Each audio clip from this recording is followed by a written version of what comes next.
What if the root of your suffering isn't the events of your life, but the thoughts you attach to them? And don't believe everything you think. Expanded edition Why You're Thinking is the beginning and end of suffering. The author challenges the way we perceive and engage with our thoughts. This is the story of how I learned to question my mental narratives, detach from harmful thought patterns, and embrace a life of clarity and peace. Through this journey, I uncovered the liberating truth that our minds can either trap us in cycles of suffering or guide us toward profound liberation and fulfillment. The book begins by unpacking the nature of thought itself. Thoughts, the author explains, are transient and inherently neutral until we attach meaning to them. Our suffering arises not from the thoughts themselves, but from our identification with them. By understanding this, we can begin to create distance between ourselves and our mental chatter, allowing us to view thoughts as passing phenomena rather than fixed truths. I started observing my thoughts more closely, noticing how quickly I would latch onto them and let them dictate my emotions. For instance, a simple thought about an unfinished task could spiral into feelings of inadequacy, creating a cascade of self-doubt and anxiety. The author's perspective helped me see that these thoughts weren't facts. They were just interpretations. By recognizing their transient nature, I could begin to let them pass without clinging to them, much like watching leaves float downstream. This chapter taught me that thoughts only have power when we give it to them. By seeing them for what they are, fleeting mental events, I could start to reclaim control over my emotional state. It also reminded me that thoughts are not enemies but signals, guiding us toward deeper self-understanding when approached with curiosity and compassion. One of the most pervasive myths about thinking is that we can control every aspect of our mental experience. The author explains that while we can't stop thoughts from arising, we can control how we respond to them. The key lies in shifting from reactive to mindful engagement, allowing us to break free from the automatic patterns that often govern our behavior. I began practicing mindfulness techniques to create a pause between my thoughts and my reactions. For example, when I noticed a critical thought arise, instead of immediately believing it, I would acknowledge it with curiosity and let it go. This small shift made a profound difference in how I navigated my day, helping me approach challenges with greater clarity and balance. This chapter reminded me that freedom isn't about controlling my thoughts, but about changing my relationship with them. By practicing non-reactivity, I could cultivate a sense of calm and resilience. It also emphasized the importance of self-compassion, teaching me that it's okay to struggle as I learn to navigate my mental landscape with greater awareness. The author explores how attachment to specific outcomes or beliefs creates suffering. When we cling to a certain way of thinking, we limit our ability to adapt and find peace. Letting go of attachment doesn't mean giving up. It means accepting the fluid nature of life and embracing change as an inevitable part of the human experience. I began identifying areas where my attachments caused unnecessary pain. Whether it was an expectation for how a relationship should unfold or a rigid belief about success, these attachments often left me feeling stuck and disillusioned. The author's insights encouraged me to loosen my grip, allowing room for growth and new possibilities. Each act of release felt like a step toward greater emotional freedom and clarity. This chapter taught me that letting go is not about loss but about freedom.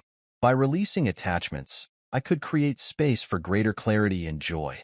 It also helped me recognize that letting go is not a one-time event but an ongoing practice that deepens over time. The author introduces the concept of the observer mindset, which involves stepping back and watching our thoughts without judgment.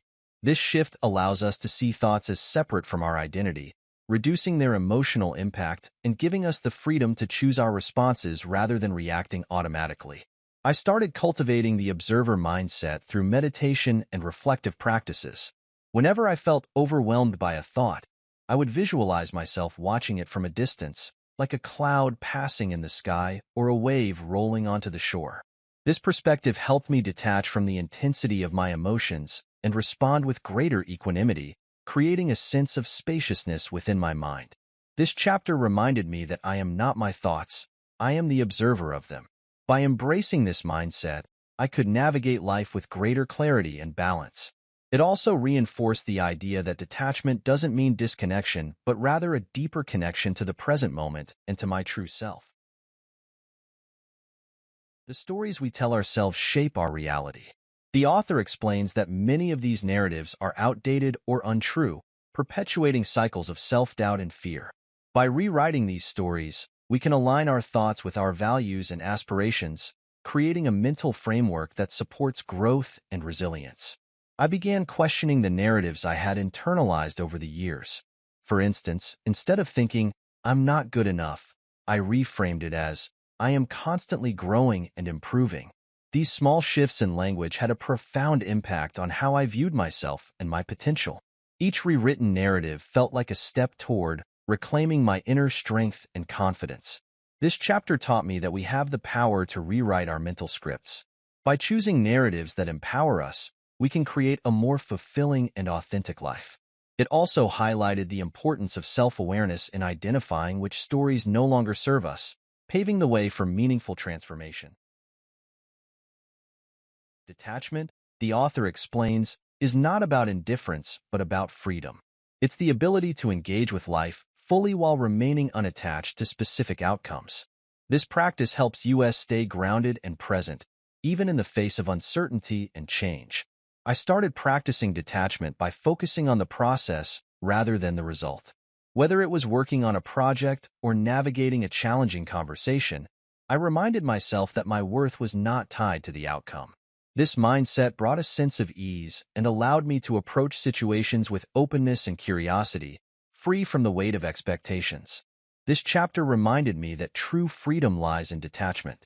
By letting go of the need to control every outcome, I could experience life with greater joy and spontaneity. It also encouraged me to trust in the unfolding of life, knowing that each moment offers its own unique lessons and gifts. In the final chapter, the author invites readers to live beyond thought by cultivating presence and gratitude.